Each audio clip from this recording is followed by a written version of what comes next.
Hello everybody, and welcome to our In Focus webinar, particularly for school age care, focusing on resilience today. And I'd like to introduce you first off to our panellists, Tony, Hugh and Jennifer, and get them to introduce themselves a little bit as well. I'm Sarah Richardson. I'm a BU State Manager based on Kaurna Country here in Adelaide. So Tony, over to you. Yes, good afternoon. My name's Tony Geldat. I'm the Training and Development Team Lead for Camp Australia, and I'm really excited to be here today. And Hugh? Thanks, Sarah. My name's Hugh Channing. I'm a BU Education Consultant. Also got experience as a primary and secondary teacher, and also am currently doing some study in the positive psychology and wellbeing space. Thanks. And Dr. Jennifer Cartmell. Greetings, everyone. I work for Griffith University in the School of Human Services and Social Work with a particular focus on children. And I had the pleasure of being the person who got to write My Time, Our Place for the Australian government over 10 years ago now. And I'm very passionate about the school aged care sector. Great. So we'll see our panellists later on. As I said, we're really excited to hear their perspectives and their take on resilience. So they just going to turn their cameras off now, and we'll do a little bit of formalities at the beginning. We'll come back to them in a moment. So just a little bit about BU. Some of you might already have been to a webinar before, or be a participating service, or be doing the professional learning. BU is a national initiative led by Beyond Blue in partnership with Early Childhood Australia and Headspace, and it's funded by the Australian government. The vision's really aspirational, that every early learning community is positive, inclusive and resilient, and a place where children, young people, the educators and families can achieve their best possible mental health. It's a collaborative learning community as well for educators, and with a real focus on mental health literacy of educators. And I guess that's one of the things we're hoping will happen today. We'll start a conversation about mental health, particularly focusing on resilience in the school age care context. And you'll think about what that means for you in your place. Maybe go away and talk about it. So we'll give you some reflective questions, or maybe join one of our other opportunities online to talk with other consultants and school aged care services and educators as well. I'd like to let you know there's another opportunity coming up soon on the 19th of November where we're having a school aged care leadership forum, leading wellbeing with school aged care. So the links will go in the chat for that as well. So as we're starting today, I'd like to acknowledge that I'm meeting with you on the lands of the Kaurna people. I'd like to pay my respects to Kaurna elders past, present and those emerging. I'd also like to acknowledge the continuing connection to country, land, sky, the waterways as well that Aboriginal people hold. And you might like to acknowledge where you're meeting us from today, because I know that we're meeting right across Australia, and I'd like to pay my respects to elders wherever you're meeting on as well. Throughout the webinar, I will, and also more broadly, BU draws on Aboriginal and Torres Strait Islander ways of knowing, doing and being. And you can access these using our Always BU resources. These symbols are articulated a bit more in the Always BU resources, and they tell the story about making sure that while we're in this space and talking about some things that might bring up some feelings for you, that we need to make sure that we make safe, and also acknowledge that we're going to learn many ways and different people will do things differently. So make sure that you take care of yourselves and each other, only share what's with confidentiality and what feels safe for you, and also seek help if you need to, and we'll send some information through in the chat. But it's really important as we're having these conversations about mental health that we do take care of ourselves. The other thing we need to do is make sure that we know what we're doing in the space and a bit familiar. I know people are probably far more familiar now than that perhaps they would have been a couple of months ago, because we've been in and out of different platforms and every platform's slightly different. So in this webinar space, there's opportunity for you to ask questions. And we have two people joining us, or we have a number of people joining us in the background, but two in particular, Amanda and Renee, who will be responding to your questions, and also perhaps sharing your responses more broadly with the rest of the team. I think the other people I'd like to acknowledge are Steph and Dino and Maria, who are also helping out. Maria will be sharing some links with you in the chat as well. So you can see on the screen there how you can access the space, and also if you are having some technical difficulties, you can maybe like to phone in, but also there'll be some numbers for you to call as well.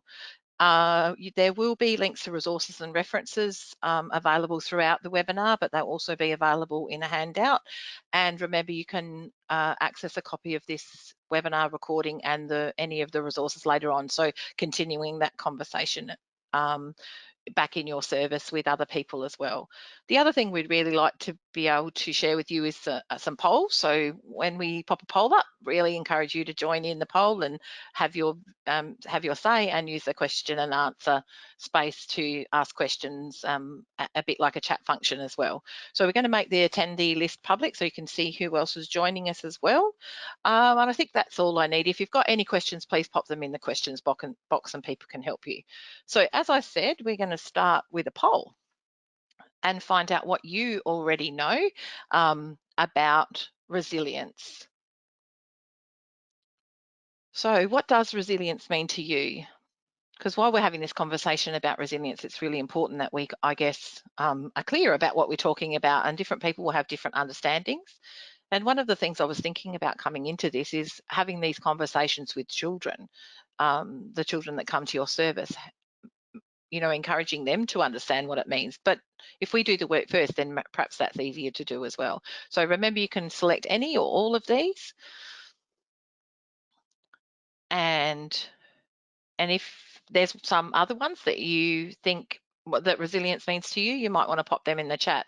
And I think one of the things that we might cover today a little bit is that resilience doesn't just sit with a person. We can have a resilient service, or we can have a resilient community. And, you know, I guess that language gets used quite a lot, especially recently. You know, I was thinking about what happened after the bushfires, and people who've experienced really significant things happen, that the resilience shown is pretty amazing.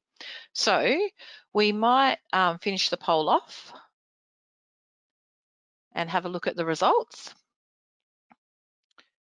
So there's a fairly strong, all of them got a bit of a representation, but it's about capacity to recover. And I think part of BU talks about recovering after critical incidents, which is what I mentioned before, and also the process of coping well in any situation. There's two really high ones there. So probably no surprises. I'm not sure if there was any other things that came out during the chat, but we will explore it a bit more. And so keep an eye out and maybe keep an ear out for whether you're going to hear those things from the presenters today, as we hear from and focus on hearing from different perspectives, because I guess that's what we're trying to do today too, is to learn. So we're going to focus today on how school age care programs can support resilience, and hearing from Tony from Camp Australia to do that. Hugh's going to give a real focus about what mental health looks like for that developmental age of children 4 to 12. And when we talk about mental health, what does that look like on that continuum? And then Jennifer's going to finish off with that perhaps bigger picture about untying it all together, about resilience, where resilience fits in the frameworks that we're already using.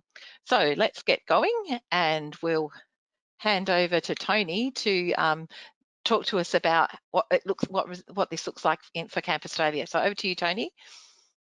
Thank you, Sarah. Thanks for having me. We'll move on. Thank you. So before I share how school age care programs support resilience, I would like to give you a brief overview of who we are and what we do. So Camp Australia is a national outside school hours care provider. We have 606 services delivering before, after and holiday care for children and families. We have 3,200 educators, and we've had over 61,000 children attend our services this calendar year already. So it was and is very important for us to take a very considered approach as an organisation to help children and educators with resilience. And here are just two reasons why. Current external research indicates 1 in 7 children between 4 and 17 have been assessed as having a mental health disorder. And an internal survey with our educators returned a finding that the number one workplace challenge was behaviour management. So children, when they're in the resilient mindset, they feel safe, they're ready to learn, they want to have fun, and we want all children excited and engaged when they come to our services. So I'm really excited to share with you our approach. Thank you. Change the slide. Great. So for Camp Australia, it begins with our CARE program. CARE is an evidence-based approach which helps all children to be included in outside school hours care. This is an inclusive program for all children and families, but it's also aimed to support children with additional needs. There are 4 key principles that underpin the program. So that's collaborate, adapt, resolve, and early intervention. These 4 key principles give us a clear and straightforward plan to help overcome possible barriers that might be faced by children and families with additional needs when attending OSH. So we know the positive impact of an inclusive program and how that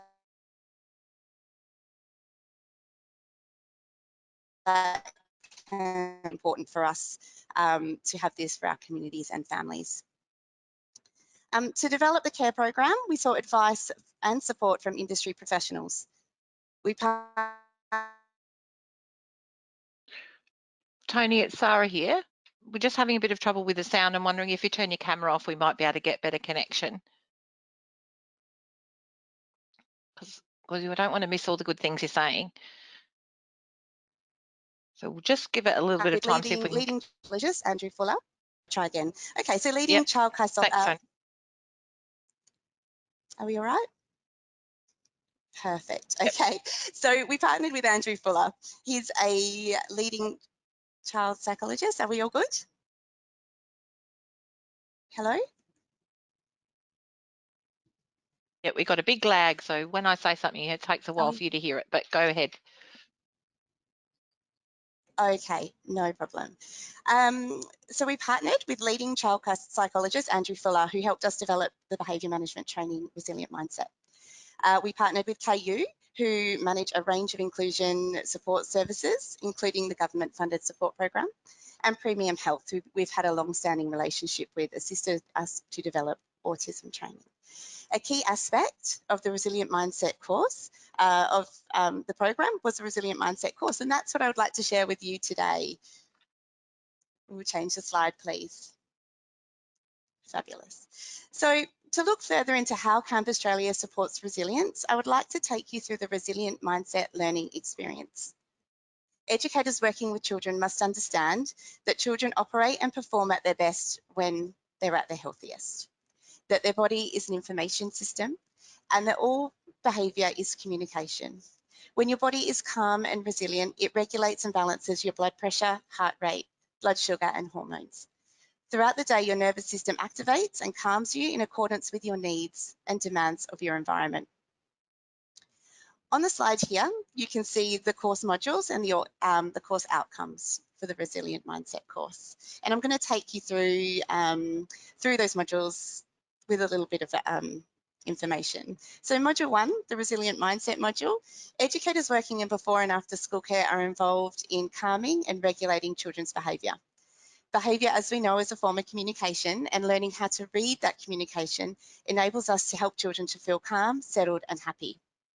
To identify the resilient mindset, we really needed to explore the other 2 mindsets, which are the anxious mindset and the avoidant mindset.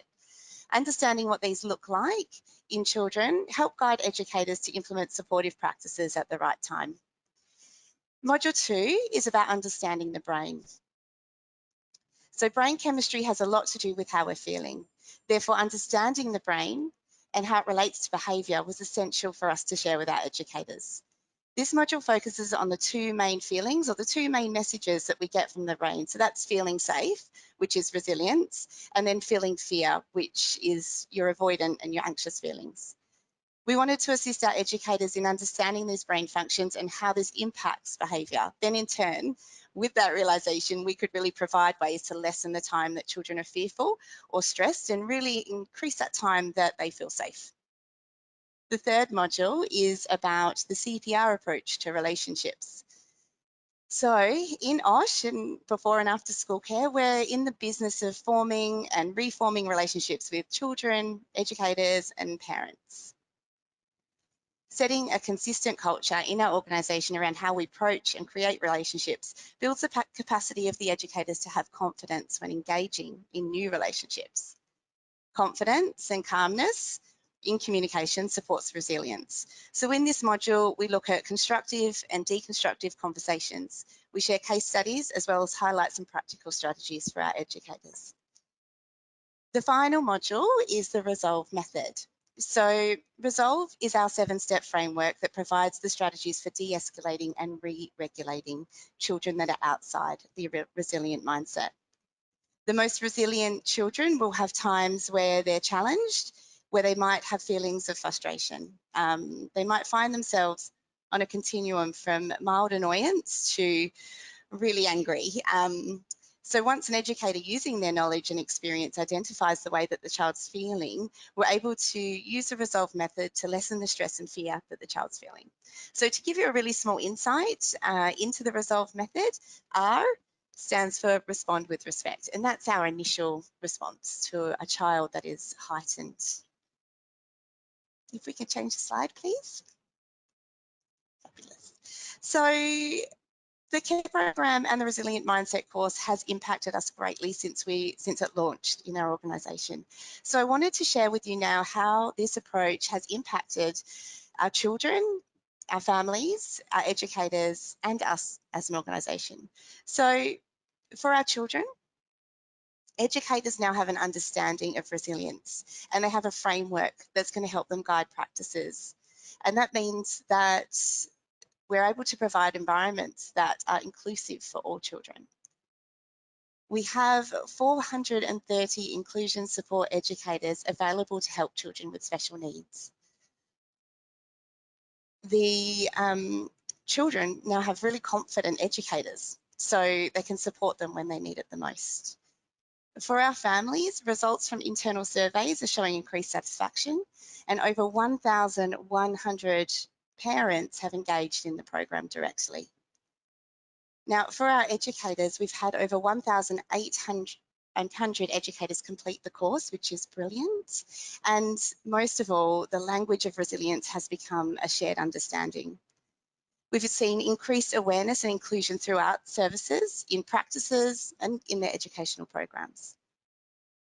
Pre and post survey results have shown a 49% increase in staff understanding of what resilient mindset is and how it can affect the child's mood, and 35% increase in educator confidence when managing children's behaviour.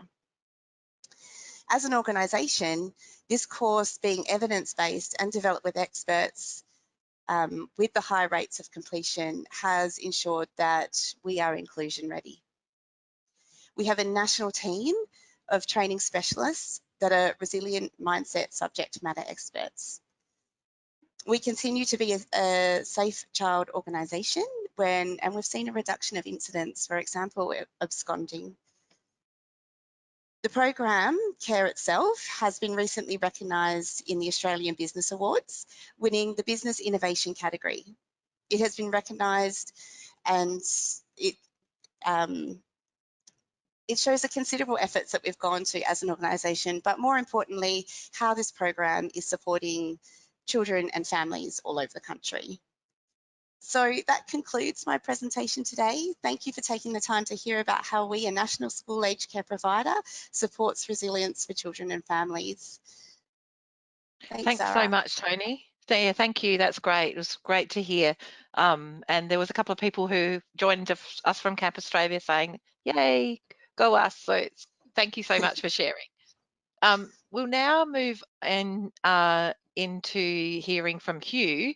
As Hugh mentioned before, he works for Headspace, who are one of the partners, along with Early Childhood Australia and Beyond Blue, in delivering the BU initiative.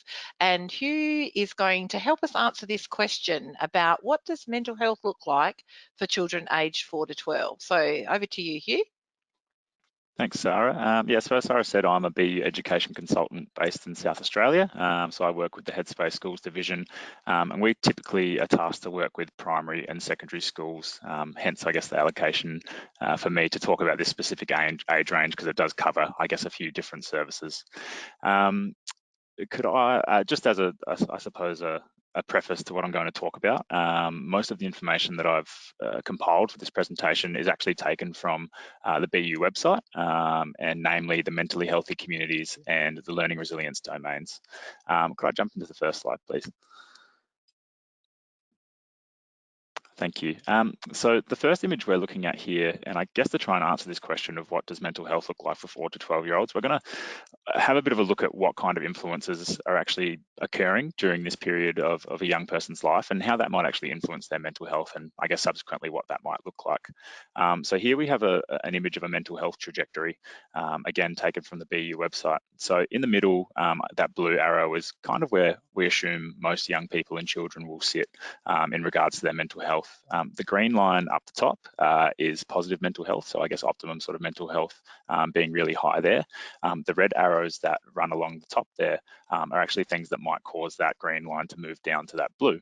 So I guess we're looking at potential negative effects on mental health. The red line would be, I guess, more of a negative mental health trajectory, but the green lines that are along that line are things that would push that negative arrow up to that blue space. So the pink pink square that is sort of around there on the image is, I guess, where we'd be looking at in terms of an age range for 4 to 12-year-olds and what kind of things are influencing their mental health. So some positive things that will have a positive impact on a young person or a child's mental health in this sort of age range would be positive parenting, mentally healthy learning communities, and that goes for all learning services, in particular school age care, their academic achievement in their, in their services, strong social connections and relationships which are experienced in these spaces and at home, and also a healthy body image. The rest then sort of go into a bit later in life. Some potential things that can have a negative influence on mental health, as we can see on this trajectory, would be poor parental health or carer health, neighbourhood disadvantage, or perhaps a low socioeconomic status or a factor of their environment, social exclusion, which might be experienced for a number of reasons in any sort of service, and potentially bullying we might be starting to see at that higher age range of this bracket. Could I have the next slide, please? Thank you. So as we saw on that graph, we assume most people will kind of sit along that blue arrow, in that they'll have both positive and negative mental health experiences, which will kind of, I guess, cause them to fall somewhere in that space. So with that in mind, most children and young people experience a positive developmental trajectory, but sometimes they can experience developmental, physical, or mental health issues for a range of reasons. Children's development and mental health is influenced by many different things, and I think it's really important to acknowledge that in answering this question, there's probably not a clear answer, and that everyone's different, and everyone's a different individual and has different factors influencing their mental health and overall health. But some well-known and logical influences include what's up on the screen there. So the first one we're looking at is childhood experiences.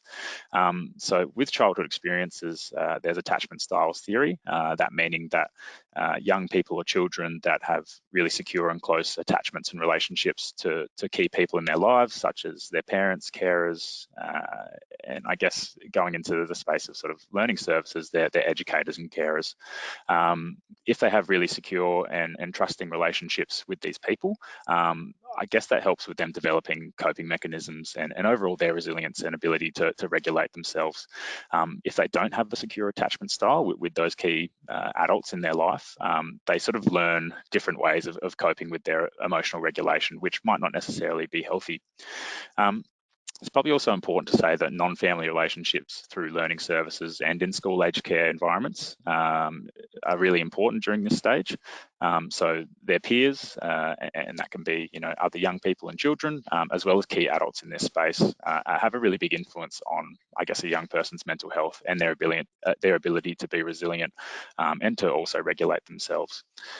The next one we'll look at is brain development. I think we all know that, I guess, going up to that age of 12, and I guess even looking at, you know, the ages of 4 to 12, there's a lot that's going on during this time, and you'll see the last sort of, I guess, big influence on mental health is change.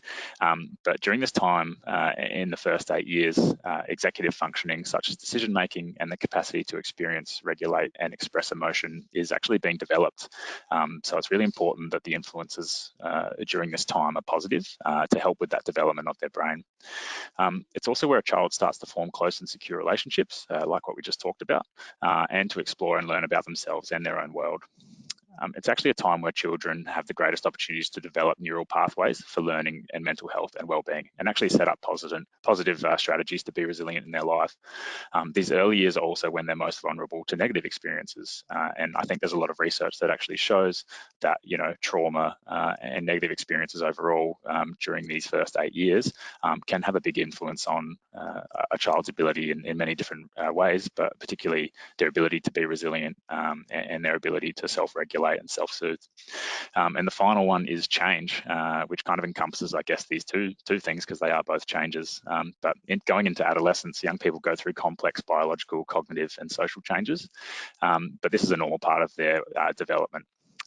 These, as well as stressful life events, can impact on mental health and well-being, as we understand. So there are positive changes and there are negative changes. Probably what's important to say with these three big ideas or big concepts is that they're all actually interrelated. So an example of this would be that negative childhood experiences can influence brain development, and, you know, these negative childhood experiences influencing brain development can subsequently then influence a young person's ability to deal with change and in turn be resilient. Could I have the next slide, please? Thank you. So a common language, and this is one of the tools that we use through BU, it's actually the mental health continuum. So we use this tool with many types of different learning services, but it's a really wonderful tool for mental health literacy and also educating, I guess, both educators and young people and children about their mental health. So it's a continuum, as you can see, but what we like to say is that, you know, children and young people, and everyone, I guess, for that matter, actually shifts back and forth along this continuum. We can assume that, like we talked about previously, most people sit at the positive mental health end of this continuum, so in those blue and sort of greeny and yellowy areas, in a positive state of mental health. But it's also okay to let, you know, young people and anyone for that matter know that they can actually shift up and down this continuum, and it's constantly changing. So, you know, just because you are in that flourishing range doesn't mean that you might not, you know, move down into struggling or severely impacting everyday activities. And on the flip side of that, if you are in that yellow or that red and not going so well, it doesn't mean that with good management and with support around you, you can't then move up to, you know, flourishing and going okay.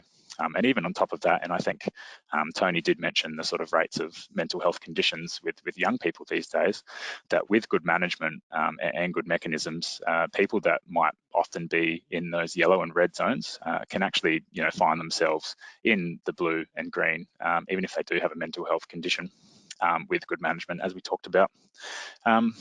So this is a tool that we use a lot with a lot of schools and learning services, and development and context matters in this situation. So like we previously described, relationships, change, brain development will all impact a child's development, and, you know, all of those influences will subsequently have an impact on where they sit on this continuum. I guess just as an example of the kind of work that we do with BU and working with primary schools and secondary schools, is that we actually use the mental health continuum alongside the Beatles observation tool as a policy for supporting children and students with mental health. You know, we've heard of some schools that sort of, you know, put this or a similar infographic up on the walls in their classroom or in their staff room, and actually use it to help students and learners and young people and staff identify where they might actually be sitting in regards to this continuum. I guess it's just a bit of a plug-in with the work we do that BU consultants can help you improve your understanding of the resources and tools that we have, such as the mental health continuum, and we have a range of other resources which can help you to better facilitate wellbeing within your setting. I believe that's all for me, Sarah, if you want to take back over. Thank you so much, Hugh. I've got lots going on in my head about some things, and two things I was going to say. One is it's interesting that you and Tony have mentioned, you know, the brain stuff, behaviour, you know, so there's so many synergies in what you're talking about. And the other thing, which is I think really important and powerful, I don't come from a health background at all, and so using the language of mental health has been uncomfortable or different for me, and I've used social emotional development or well-being, resilience, those kind of words, but actually naming them as mental health I think is really critical and a really important part of what BU is about. So thanks for sharing that, and also you know, reintroducing some of the BU tools and resources, and including the consultant support, which I think is a really great opportunity for people to have. So thanks so much, and thanks, Sarah. We'll talk to you again later on. So now I have the pleasure of introducing Dr. Jennifer Cartmell, who, as she introduced herself before, described herself as a passionate school-aged care person who's even to the point of doing research and PhDs in the school-aged care space, and it's such a privilege to have her here to help kind of continue this conversation and add that I'm saying a bigger picture, but to kind of also tie it all together, Jennifer, and continue the conversation from another perspective. So we're really pleased to have you here, and look forward to hearing your perspective about resilience in school-aged care. Thanks, Sarah. And I'd like to acknowledge the lands on which we're meeting today. Griffith University has a strong focus on remembering its First Nations people, and here am I on the Kabi Kabi land. So I'd like to, you know, reflect what Sarah started with, acknowledging the traditional custodians of the land, and really pay respect to elders, past, present, and future, and our emerging leaders in this area, and think about how important and the knowledge that our Indigenous and First Nations people bring to our understanding about resilience as well. I think that's another area that we could explore at length. But if we move on to the next slide, you'll see that I am going to remind you about the My Time, Our Place framework. And in actual fact, when I was asked to speak about resilience, I said, you know, in actual fact, the framework is actually the framework about resilience in school-aged care services. And if you look through the framework and read more deeply about what it says, resilience pops up a lot. And even if it doesn't pop up in its own right as a word, many of the material that Hugh spoke about in our deeper understanding is reflected, or the language around that we use when we talk about resilience is reflected in that space. I wanted to say also that when we talk about the framework, it can't be implemented without having educators being self-aware into their personal state of resilience, and they're you know, having that continuum on the wall, I think is a great idea, Hugh, and so many of the BU resources are going to be useful. So I wanted to speak a little bit about that. The framework was written as a frame, and that's exactly what it is. It's like the scaffold, and I often speak to people and say to them, you really need to know the first part of the framework and the back part where all the examples are in relation to the outcome. I sometimes take that off and rewrite my own. And I think that I want to challenge you after this session to think about how you can take the outcomes. And I don't know whether you've noticed that under each of the outcomes, there's a little statement, add your own examples.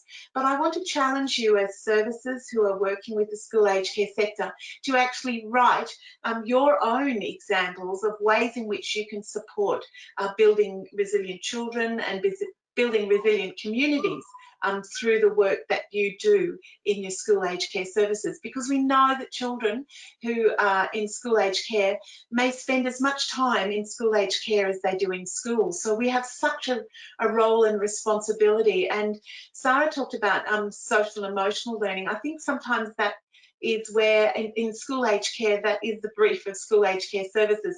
And if you look at our outcomes, and particularly the first outcome, which is on the next slide, it just reminds us about how children need a strong sense of identity, and to be resilient, this is really, really important. So children need to feel really safe, and they need to develop that sense of autonomy, and to be really know how they, you know, it's through interacting with each other, it's through talking and listening to each other that we actually get a sense of who we are and what we are, and it's really important to our own mental health and well-being. And so even though the term, as I said to you, the term resilience is used in this outcome compared to other outcomes in a lot more detail, we know that there's a lot more interconnection. Just as Hugh spoke about those changes in childhood, etc., that they are so interconnected, and which is why we've got one of the practices that says, you know, holistic practice. It's so important to be thinking about all aspects of development, just as we think about all aspects of children's lives, and you know, that connection between the home, the school, and the school age care environment. I actually looked at the continuum or the trajectory that Hugh was showing before, and instead of inserting parent, I was inserting school age care and school age care service into that trajectory, and I thought, oh, we're so important in the role that we play in children's lives, because often it's in the school age care where our staff ratios are perhaps a little bit smaller, where children get to engage with children of all ages and with adults in a different way, and with our lower adult-child ratios. This is where we often get to examine in more depth some of those things that are really important to building resilience, such as having a strong sense of identity. And it's through the interactions that children have that they also become so aware through their own identity, understanding of others, and that empathy that's required to actually cohesively come together with resilience. So the second outcome, which is on the next slide, is around that strong being connected and contributing to their world. And so when you have a sense of belonging, you feel you have so much healthier state. You know, belonging to the team, the school age care team, belonging in your community is really, really important. And through this outcome, this reminds us that we really need to respond to diversity with respect. And so this is a really reciprocal process. So the diversity applies to other people just as much as it may apply to the individual. And so that again supports the development of resilience, because you're really socially responsible. And tied into this is also that respect for the environment, because we know that being resilient is not only just connected to our own personal state of being, it's also linked to our physical environment.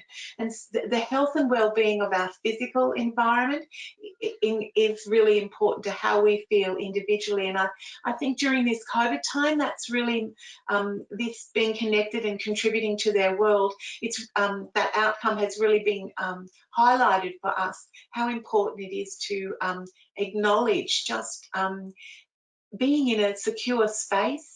And I sometimes think about the services that have to pack away, and each day, you know, having that sense of stability around where we are in our school age care services is really important if we're going to have resilient children and resilient communities.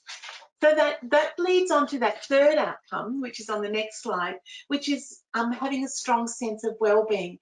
And resilience pops up here in our framework all the time in this particular outcome, where we're actually helping children to acknowledge their own health, be it physical health or their social health, and their own their well-being. And so we're really helping children to develop on a day-to-day basis that ability to cope with the stresses and challenges that makes us resilient. And as I prepared and thought about what you know, I was going to speak about today, I couldn't help, as you know, I got further into these outcomes that we have, how important these outcomes are to driving us to think really deeply about resilience, but how much more information we need to actually flesh out our framework, such as the material about the neuroscience, such as the material about how children develop, and all those, you know, I was thinking of the Camp Australia Resilient Framework, just what they've done to actually make sure that their educators are knowledgeable in these areas, so you've got that deeper level of understanding that actually allows you to pull into place the kinds of strategies, support and create the environments that will allow children to have this strong sense of well-being and the other outcomes. The other thing is the next slide around being confident and involved learners. And we know that if children have that disposition to be curious, to be cooperate with others, they're so much more confident, and so they actually can take on that sense of problem solving that's so important in taking on the hurdles that life brings about for them. You know, how do I find my hat? Have I put my bag in the same place every afternoon? How am I going to react and engage with these older people, older children? Will I get them to share the ball with me? Will they include me in their game? And so that confidence to actually go out and do things is really tapped into our sense of who we are and to our ability to be, you know, to cope under pressure. Because when you leave school every afternoon, go into that new environment, and I suppose even when you leave, arrive at before school care, you might be there with 20 or 30 children, or you might be there with 250 other children who all have different dispositions coming at you. And so it can be quite challenging. We think often, you know, as staff when we're working in school age care, I wonder what the children will be like this afternoon. Will they, you know, how will I interact with them? But you think of that for the individual child as they look across those sea of faces that they're going to be mixing with. What kind of a day have they had in their school environment? And so we're constantly being challenged to be part of that school age care program and community every afternoon. So being resilient is really important in that space. And so this kinds of skills and knowledge that we learn and practice in our school age care environments are so transferable into life in general. And so I sometimes think school age care is that great place for us to practice how we are and how we are with other people. And so that sense of being, to belong, is really, really important. So how we accept challenges, how in control we feel, and having educators that are actually able to help children describe, discuss, articulate how they feel, use a common language around their emotional and social and physical well-being is so important, and that's linked into that sense of resilience. So, and that comes to the fifth outcome, which is that sense of communication and being able to be effective communicators. So one of the things that I find is really, really important, you know, the framework, as I said to you, is just that frame, that scaffold, but we need a whole lot of other knowledge and understandings and a vocabulary that we can use to describe how we're feeling with each other that helps us make meaning of the situations in which we are. It helps us to build the trusting relationships with the adults in the space, with the other children in the space. And so that ability to listen and to talk to other people really helps us to become self-aware and to establish our own self-identity, which kind of brings us back to that first outcome where we're looking at that strong sense of identity.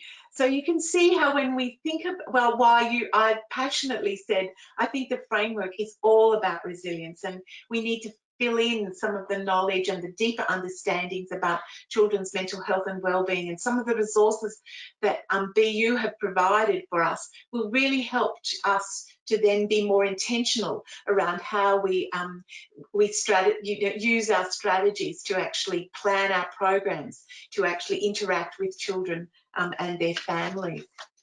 So one of the things that is really important to me, and this is on the next slide, this comes from the neuroscience work of Dr. Bruce Perry, and I draw on neuroscience because it's linked to our mental health, of course, and to help us prepare the physical and the social environment when we operate in outside school hours care. And so I just popped up these 6 ideas for thinking about how we prepare our learning environment to make it a really stable and secure and a safe place for children to be. And so when we're thinking about the kinds of experiences that we provide, are we making sure that it's relevant and age appropriate? Is that sense of predictability? Is that it's not chaotic? You don't put, children can't find their things. They can't find where the crayons, the resources, the balls are kept. We've got that repetitive sense of, we know where it is, so that we're not raising our level of stress because we can't find it. And so that there are also things about how is there a pattern to our day? Is there some kind of secure routine that children know that they're going to have afternoon tea, they're going to sit down, or they're going to play outside for a while and then they're going to have afternoon tea? That's that security that a repetitive state allows. And so that builds relational experiences, and then it's really, really rewarding. And so the next slide actually says what I always think about when it comes to preparing a school age care environment that's high quality, that allows those outcomes to be enacted in a really meaningful way. Does this environment feel safe? Do I feel safe physically and emotionally? Because if I do, I'm going to engage with you, the adults, the educators, and I'm going to engage with other children. And when I do that, I'm going to have that really strong sense of success. And when I have that sense of success and that sense of belonging, I'm actually going to have really good relationships that I'm going to look forward to every day. And, that's a really lovely thing about school age care. Are you there together possibly for maybe a 7-year or a 6-year period with those same educators, with those same children in that same space? A little bit different to a school classroom where you might change every year. I know some schools don't do that, but in school age care, you've got that predictability to build those long-term relationships. And when you feel safe, you're engaged, when you've got really good relationships, you can take on any kind of challenge that people throw at you. So I really implore you to think about that neurosequential model when you're building this space in which you're going to support children with resilience. The other thing I wanted to say is don't forget about yourselves, and that sense of building your own self-awareness, building your own resilience as a staff team, and building your knowledge is really important. Because if you're going to be able to appropriately support other children, you're going to need your own resilient framework for yourself. And one of the ways that I've found to do that is on the next slide. And I know those of you who are enacting the framework for school age care every day will be knowing that critical reflection is so important to you. But it's actually that opportunity to engage in critical thinking and critical conversation that allows you to transform your practice and actually do high quality practice. And so I've reminded you about what I use, and the COCR model, where you deconstruct, describe what's happening, confront, say how you think about it, feel about it, look to theorise. And the really lovely thing is when you're theorising about resilience, you can draw on all the BU resources to actually stimulate your conversations, and then allow yourselves to think differently or think otherwise about how your practices might be every day, during vacation care, morning, afternoon. And I've actually put a conversation up on the downloadable resources, one that you might like to use with your staff teams to talk about resilience using this reflective model. So I've included that there. So if you're doing those kinds of things, if you're reflecting all the time, you know, through your critical reflection, thinking about how you're providing your environments, how you're engaging with your relationships and building your relationship with children, considering multiple perspectives, perhaps sometimes going to the space of the unthinkable. Oh my gosh, we've never done that before. I wonder what that would mean if we did that. I wonder how that would, you know, differently support our children and our families. That you would actually think about what benefits there are for the children, for the and for the rest of the staff team, and how are they going to benefit. So that thinking otherwise is really, really important.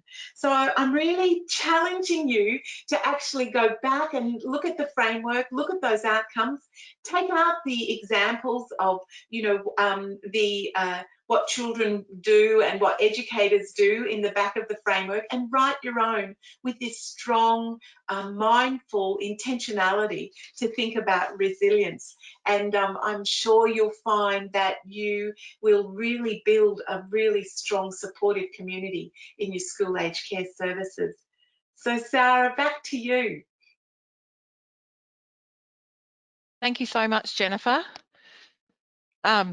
I was sitting here nodding my head away as you were talking, thinking of all the bits that were, you know, resonating with me as you were speaking, and I'm sure that other people have experienced that too. So thank you so much for your input. We're going to do a couple of things to finish up, and we've got a nice amount of time, so we don't have to rush through, and I think that's a really important thing. And I remember in our rehearsals you said we need to make time for this so that we do have an opportunity for us to do this as well. So we'll get Hugh and Tony back on as well. And what we'll do is think about, for each of us, what is the one thing that we might take away, because this is a conversation from different perspectives that we've all been having as well. So I might start with you, Tony. Have you got one thing? Oh, absolutely.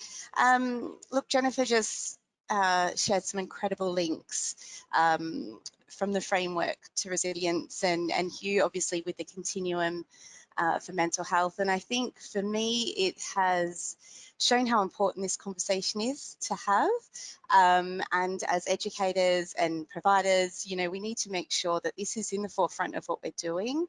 That we focus on this, because we can really make a difference in the children's day, not just for the children but for the families as well.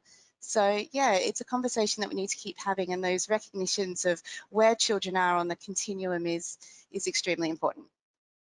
Thanks, Tony. Hugh, what about you? Have you got one takeaway? I've got lots, but you know, just choose one. Yeah, I think I'm the same sort of boat. I definitely have a lot of things to take away. But I think just overall, you know, school-aged care settings, and it's fairly sort of new to me. I've worked in them previously, you know, as sort of like a pre-service educator, but I think actually having a better understanding about how well-placed, you know, these settings are to promote resilience and well-being has been really great for me. Because I guess, you know, when you think about it, it is, and we had a good conversation about this in the lead up to actually doing this presentation, but, you know, the amount of time that children and young people spend in these settings is, you know, equal to, you know, a lot. And so I guess the educators and carers in these settings are really well placed to monitor that well-being and also promote it, and I guess help them with that understanding of resilience. And I think it's really important that, you know, we do have like a common and consistent sort of language and approaches to well-being across these settings, you know, whether that's early childhood or school-aged care or going into primary school, secondary school. It's important that, you know, they kind of know what the process is going to be and how to talk about that across all of those settings. So it's been really great to learn about that. And then also hearing from Tony and Jennifer about their respective initiatives is really cool. Thanks, Hugh. And Jennifer, have you got a takeaway? My takeaway is that we just can't rely on our tacit knowledge or the knowledge of the past. When I wrote the framework, and it was nearly, you know, 10 years ago, there wasn't necessarily a lot of resources around, particularly around children's brain development in the, you know, and the mental health and well-being of children 4 to 12 years.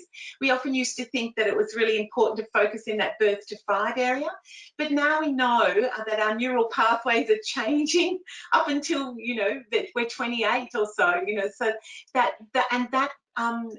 and that knowledge, and, you know, I was just thinking the BU resources are so up to date with that information around that material, that we really need to draw on other resources to help build our knowledge, so that when we do reflect on our practices, we've actually got up-to-date, relevant, contemporary knowledge to actually use to think about our practices. And sometimes it may reinforce what we're doing is really good, but it also may give us the opportunity to step out and act a little differently that are actually going to be in the best interests of children.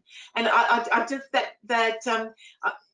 that mental health trajectory is gold. I just told everybody they should have it tattooed on their hand, just to remind people of those influences, those strong positive influences as well as the negative influences.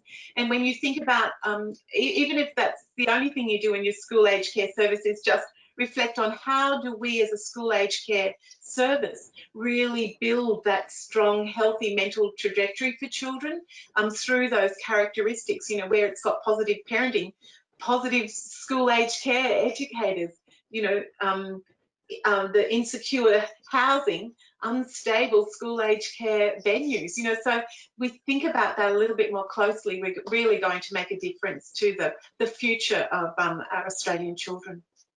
Yeah, there's a really useful tool called the Risk and Protective Practice Framework, which sits in the BU resources as well, which articulates that really well, and it identifies a bit more clearly some of those things you're talking about. So yeah, have a look out for the Risk and Protective Factors framework in the BU resources, because I think that will help with that whole notion of trajectory too. So we are going to do one more poll. One of the things, just so we'll launch the poll and we'll keep talking, because there is a question from the audience, but let me just set the poll up first. So this is our final poll, and we want to hear from all of you out there who are listening. Anything that you'd like to see in the BU context that's going to help you as a school aged care provider or educator or someone who's interested in school aged care. So we'd really like to, you know, let us know anywhere that you like to see something happen or in the school aged care context. So while you're filling that in, I know people can't see us, but I think they can still hear us. One of the questions that came through from Lorenzo, and I think it's particularly for you, Jennifer, is about that notion of language. But I actually think you talked about it a little bit too, that shared language idea, and Tony talked about that too. So where do we get support that guides educators to learn about language? So Jennifer, do you want to respond to that first? Yes, so I think that even just I spoke about using the conversation process, and I would use that process with one of the artifacts or fact sheets or something from BU that has particularly a concept or some language there, and then unpack it with your staff.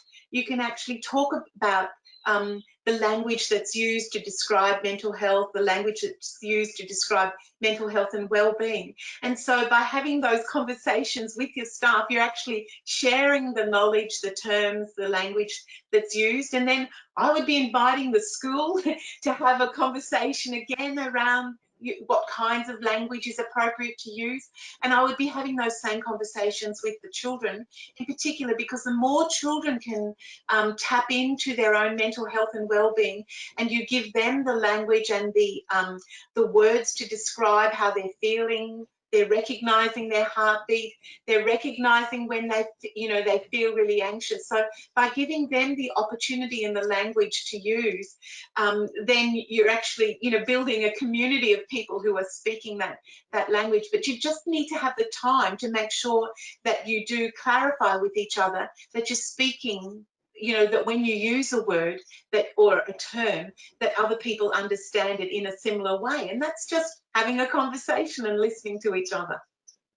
Yeah, thank you for that, Jennifer. And I might get Tony to respond as well, but we'll just pop the results of the poll up. So it looks like everybody wants a bit of everything, but the high professional learning, the tools and guides, and the fact sheets. So that's great. Thank you for your feedback. That's really helpful for us to know. And, you know, if there's anything in particular comments that you'd like to make about the BU resources, we are undertaking a project this year to explore what it looks like for school aged care in particular. So if there are any specific feedback that you have around any of the resources, any gaps or any things that you think work really well. We'd love to hear that from you too. So Tony, have you got anything else Yeah. you want to say about shared language? I can see you. Yeah. Yes. Yeah, absolutely. You know, to learn the language, you just have to be a part of the conversation and, you know, reach out to the experts. There's so much online. BU have some really great resources and, you know, you just need to start. And once you start talking about it and start talking with your teams and including that in your meetings and in everyday conversation, you know, it just starts to become the normal, which is what it needs to be. Yeah, that's great advice. Thank you. I think sometimes we overcomplicate things, don't we? Try and make them into something bigger. If we talk about what we do and what's important, then and we continue to do that and think. And Jennifer, one of the things, and perhaps this is my takeaway. Did you say think the unthinkable? Oh, I love being in that space, and we sometimes don't allow ourselves to go there. So I think that's great. So Well, I would like. Oh yeah, go. I was going to say one of the unthinkables for me is that people don't think about just how important school age care is. You know, there's that perception that children are there for just a short period of time, yet it's a significant part of their childhood that they might spend in outside school hours care. So that's kind of unthinkable at the moment. But I think to make it appropriate that we do spend a little bit more time investing in making sure our knowledge base for educators and you know, the resources we provide so that people can do a really good job. Yeah, great. Thank you. So what we're going to do is pause the conversation because we're going to stay online. For those of you who know, we're going to keep the webinar space open for a Q&A panel. So there will be opportunity for you actually to unmute yourself or send through some questions to any of the panel members in the chat. And I think we're all going to stay on board. But just let me wrap up and finish off our conversation for today. So as I said, I'd really want to thank our panelists and also thank everybody else for joining. You will be prompted whenever you leave, whatever